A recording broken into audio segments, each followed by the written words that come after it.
So friends, आइए आज फिर बात करते हैं महिलाओं के अत्याचार के ऊपर। अगर हम देखेंगे पिछले साल के कंपैरिजन तो इस साल महिलाओं के ऊपर का अत्याचार बहुत ज़्यादा बढ़ चुका है। तो ये क्यों है, इसका कारण क्या है? स्पेशली जो पिछले जातियों के महिला है उन पर यह अत्याचार बहुत ज़्यादा बढ़ चुका है।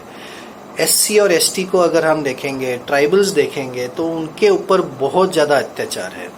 वो अगर काम के लिए, उनका अधिकार है काम करने का, अगर वो काम के लिए बाहर आते हैं, अगर वो खेतों में काम करते हैं, अगर वो शहरों में आते हैं, अगर वो कहीं ऑफिस में नौकरी करते हैं तो उनके ऊपर अत्याचार बढ़ रहा है।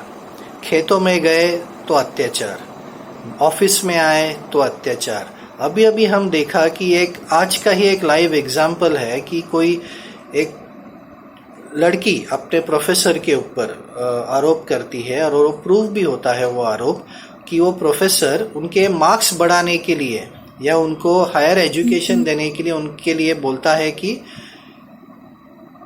आप मुझे मदद करो तो मैं आपको मदद करूंगा। इस तरीके से ये अत्याचार हो रहा है। ये क्या हो रहा है? अगर हम देखेंगे कि acid attacks, official data government का मैं बोल रहा हूँ, और एसिड अटैक्स पूरे देश में ऑफिशियली रिकॉर्ड हुए हैं 156। उसमें से 72 ऑफिशियली उत्तर प्रदेश के रिकॉर्ड हुए हैं। 72 बाकी सारे देशों में रिकॉर्ड हुए हैं। अगर महिलाओं के लिए अगर थोड़ा भी आप में रिस्पेक्ट नहीं है, महिलाओं के लिए अगर अत्याचार बढ़ते ही जा रहा है, तो इसके लिए रिस्पॉन्सिबल कौन है?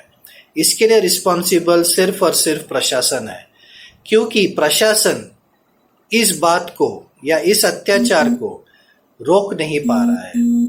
वो रोक इसलिए नहीं पा रहा है क्योंकि वो खुद इसको बढ़ोतरी देना चाहता है, क्योंकि वो खुद शेड्यूल ट्राइब और शेड्यूल एससी जो पिछड़े जाति है उनको वो आगे बढ़ना नहीं देना चाहता। इसी का कारण है कि अत्याचार के अत्याचार बढ़ रहे हैं। दिन ब दिन उसका रेशियो, उसका परसेंटेज बढ़ते जा रहा है। अभी अभी हमने लाइव न्यूज़ चैनल में सारे देश ने देखा होगा कि किस तरह मध्य प्रदेश में एक आदमी ने एक औरत को झाड़ से लटका कर कैसे मारा। वो क्यों करता है? बोलता है तो ये मेरी बात सुनती नहीं है, ये काम पे जाती है। अगर इस तरह लोगों में अगर जहर बढ़ते गया, अगर प्रशासन इसको कंट्रोल नहीं कर पाई, अगर मोदी सरकार इस बारे में कुछ भी नहीं कर सकती, तो you all are totally failed. ये सरकार फेल है। और लोगों को मैं इस माध्यम से इतना ही बोलना चाहूँगा कि कृपया जागिए, आप समझिए कि ये कैसे कंट्रोल हो पाएगा। ये कंट्रोल हो सकता है, बहुत आसान है। अगर हम प्रशासन को सवाल करें तब ये हो पाएगा।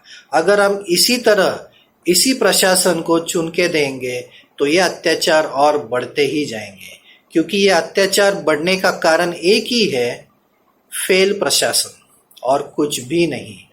इनका पूरा गवर्नेंस मोदी जी का फेल है। इनके सारे स्टेट्स में सारे क्राइम्स बढ़ते जा रहे हैं। स्पेशली पिछले जातियों के महिलाओं के ऊपर का अत्याचार ये बढ़ते ही जा रहा है। कृपया जागिए और समझिए किस तरह हम लोग ये अत्याचार रोक सकते हैं। Thank you.